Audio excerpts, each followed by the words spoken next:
October 2015. CIA Director John Brennan's phone rang. The caller was a stranger. He hesitated for a few seconds in silence, then answered. John Brennan speaking. Who is this? You lost, John. Who is this? Where did you get my number? Too easy, man. Really too easy. It seemed like an ordinary prank call, but it wasn't. The person on the other end had infiltrated the CIA director's private email, accessed classified government documents, and was now harassing the head of the world's most powerful intelligence organization on the phone. Moreover, systematically, in a planned manner, and thinking he would face absolutely no consequences. On the other end of the line, in a social housing estate in a remote British town, sat a 15-year-old kid with a phone in hand, head loaded, calling himself Cracker, smiling brazenly and yelling at the organization's top boss. This is the story of a group of young people who repeatedly humiliated the U.S. security apparatus, leaked classified documents to WikiLeaks, infiltrated FBI's private databases, and created one of history's strangest yet boldest cyber attack collectives. These young people brought down systems that states had invested billions of dollars in one by one, and while doing this, they were unaware of what they would lose: their freedom, their fortunes,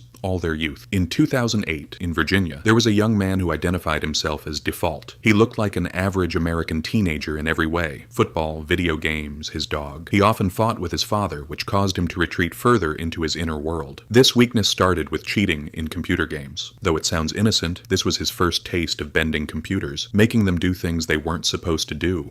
It was an exciting feeling. It felt empowering. And once you tasted this power, there was no going back. The year was 2008. Anonymous was in its golden age. Anonymous had become the undisputed symbol of internet activism at the time. A decentralized, crowded collective that infiltrated corporate and government data, played by its own rules, and whose true identity no one really knew. Default was mesmerized. You could capture the world's attention without leaving your basement. This idea blew his mind. He studied for thousands of hours to learn hacking, researching how systems worked, where they were vulnerable, which gaps opened which doors, developing himself. But as he entered Anonymous's internal chat channels, a disturbing picture emerged. The place was full of informants. People were getting arrested one after another. Who was trustworthy? Who wasn't? Who was actually an FBI agent? It was nearly impossible to tell. The group had grown so large that effective screening was no longer possible. Internal conflicts, doxing attacks, egos, chaos. Moreover, the media was attributing the work of much more sophisticated groups to Anonymous. Every action, large or small, was written into Anonymous's record. For Default, this was both unjust and causing him to stray from the right path. He began turning to smaller, more selective, more sophisticated groups. One of these was AnonSec. It officially positioned itself as anti-anonymous, but essentially conducted similar operations. Sometimes it carried a political purpose. Sometimes it acted just for the pleasure of pushing the system. And AnonSec had a serious technical foundation. They controlled a botnet, a large network consisting of thousands of virus-infected computers that could be managed with central commands. Using this network, they could distribute malware over the internet, grow the botnet, or use it ready to turn servers into trash. Default rapidly advanced here and technically developed himself. He became truly dangerous. One day, while browsing AnonSec's botnet, he came across something strange. One of the computers under the network's control was a server at Windsor University in Canada. He entered with great curiosity. Then he realized he had direct access to the university's financial system. Looking at student debt records, hundreds of names owed over $70,000, over $100,000, debts that would take decades to pay off, that could poison lives. A total of $9.4 million. And at the bottom of the list, that crucial button, delete all. There was no reason not to press it. I entered the PHP shell and sent everything to /dev/null. It's not coming back from where it went. The university never made an official statement about this incident. The deletion was probably reversed because student loans had offline backups in the archives. But Default felt, perhaps for the first time in his life, that he had done something truly important. He hadn't touched money. He hadn't harmed anyone. On the contrary, he had done something for all those people trapped in debt. This feeling, the feeling that you're doing the right thing while committing a crime, would increasingly guide Default's decisions from then on. In 2014, this feeling had dragged him into a different struggle. Denmark was among the countries where sexual relations with animals were legal at the time. Germany, the UK, and Sweden had long since banned it. This situation had made Denmark the center of shameful sex tourism. Danish animal rights activists had tried for years to bring this to public attention, but had never generated any headlines. No one was listening, no one cared. When Default learned about this, having a dog himself, he was deeply troubled. If I thought about what was happening to my own dogs, I'd lose my mind. This made me very angry. Default and AnonSec members immediately hacked the Danish government's official website. They defaced the page and wrote in capital letters, "Did you know your your government allows sexual relations with animals, there are establishments in your country where people have sex with animals for money, and most of these animals are people's pets. This incident became news in Denmark and spread worldwide. People began talking, sharing, protesting. The issue reached Parliament, and with the resulting decision, Denmark legally banned sexual relations with animals in April 2015. Again, Anonymous had taken the credit for this action's reactions, and this situation had become unbearable for them. Both infuriating and a familiar feeling. But this time, at least a result had come. Meanwhile, Default had also moved very early in another area, cryptocurrency.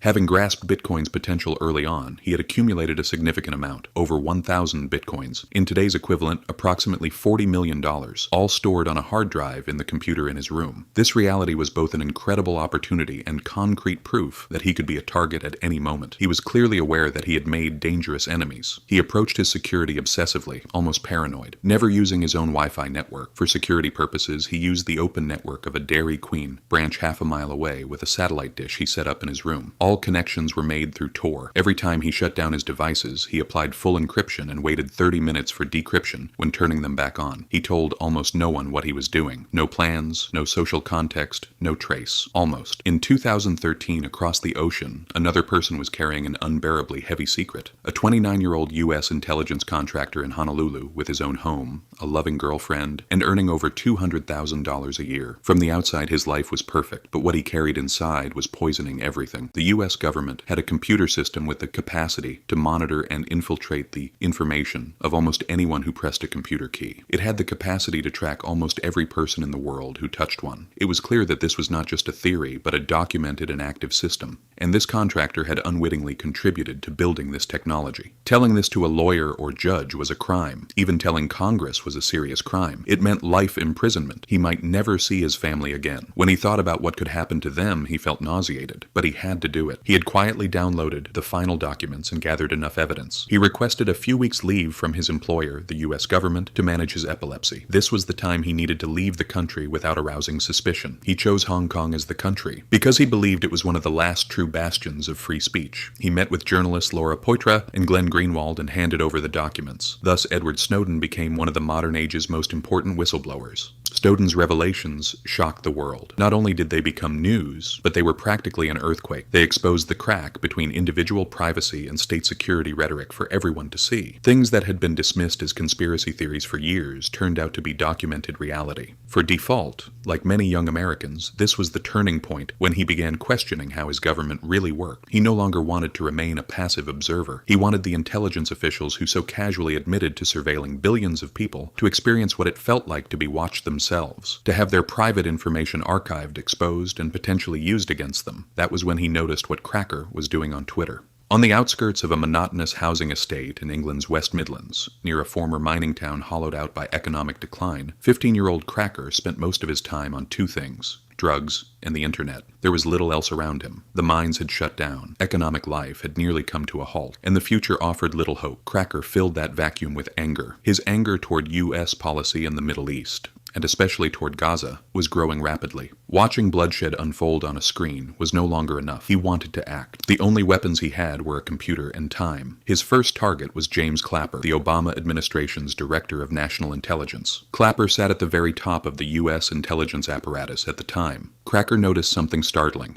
Clapper's phone number and home address were accessible through a simple Google search. For someone so critical, the security gap was obvious, yet real. Using that information, Cracker gained access to Clapper's email. He posted proof on Twitter. The world watched. He then redirected Clapper's home phone line to the Free Palestine Movement's hotline. Default saw this and tweeted at him respectfully. They began messaging. Their conversations deepened around a shared sense of anger, and they realized they were aiming at the same targets. Together, they formed Crackers with Attitude, CWA. The objective was simple: embarrass the highest figures of the U.S. security apparatus and show the world that they were not as untouchable as they believed. At the top of their list was CIA Director John Brennan. Cracker initially gathered background information on Brennan and discovered he was a Verizon subscriber. He then called Verizon's internal technical support line, posing as a field technician who was struggling to assist a customer. When asked for his employee code, Cracker invented one at random. No one called back to verify. It worked. Based on the information he provided, the support representative gave him the account number, PIN PIN code and Brennan's private email address directly. If you compile data from different sources, address details, the last 4 digits of a social security number, phone record, you can reset passwords tied to the digital identities. You can disable accounts. Cracker applied this method to Brennan's AOL account. Once inside, he found Brennan's personal cell phone number and shared it with Default. Then they flooded the CIA director with spam calls. Brennan, his family, his close contacts, relentless and unyielding. Basically, you called him a piece of trash? Yes, I told him. You're terrible people.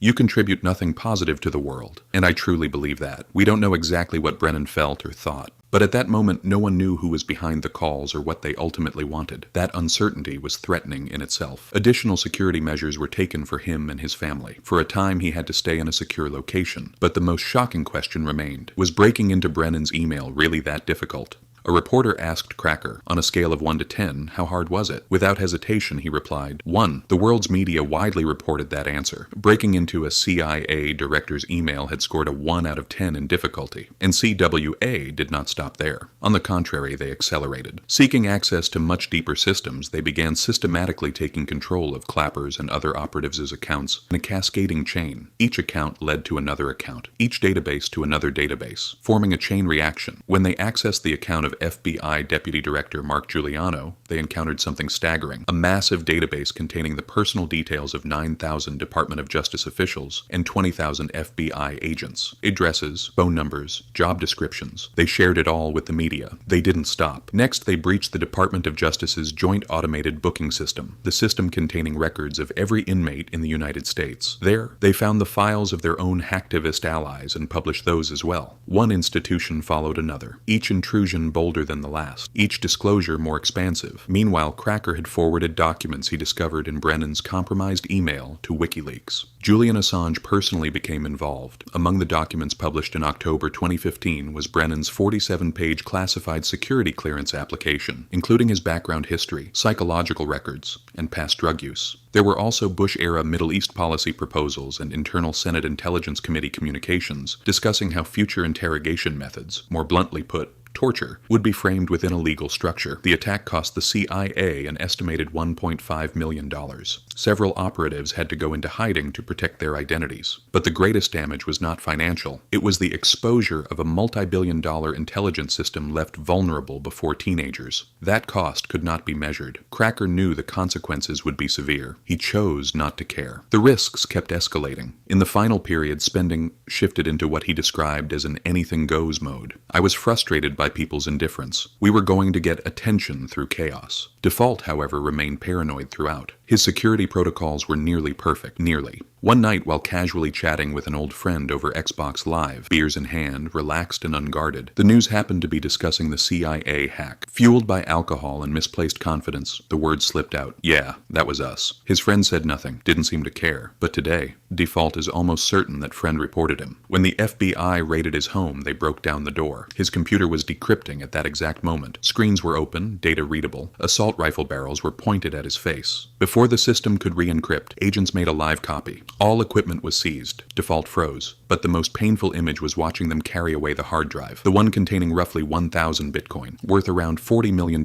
today. He fainted. At the same time, Cracker was raided by British police. Other CWA members were arrested on both sides of the Atlantic. Cracker, being a minor under the UK justice system, received a relatively light sentence. 2 years in a youth detention center. Today he works in cybersecurity, living quietly, refusing interviews. Default paid a much heavier price. 5 years in federal prison. $145,000 in restitution. And due to sentencing regulations, extended periods of solitary confinement, the kind of punishment that breaks a person at their core. When given the chance to speak in court, he said, "I believed what I did was politically justified. 2 years later, I realized I was completely wrong." Snowden endured difficult years in Russia. Senior intelligence officials publicly fantasized about killing him. Whether you're a principled whistleblower or an angry young activist determined to change the world, confronting the U.S. government will alter the course of your life forever, and not always in the direction you expect. This story has no ending. In December 2023, the Biden administration renewed a controversial surveillance program allowing authorities to monitor people worldwide, including U.S. citizens, without a warrant. A vast electronic communications database. In theory, accessible only for legitimate intelligence purposes. In 2023, a U.S. court found that the FBI had improperly accessed this database 278,000 times. Individuals who donated to congressional candidates were monitored. January 6th demonstrators were monitored. Black Lives Matter protesters were monitored. Cracker reacted with anger against the system. Default tried to expose it. Snowden shook the world with documents about it. All three paid heavy prices. The system still operates. Maybe it's watching us too. If stories like this, about power, surveillance, digital rebellion, and the human cost behind them, make you think, like the video and subscribe. There's more waiting for you on this channel.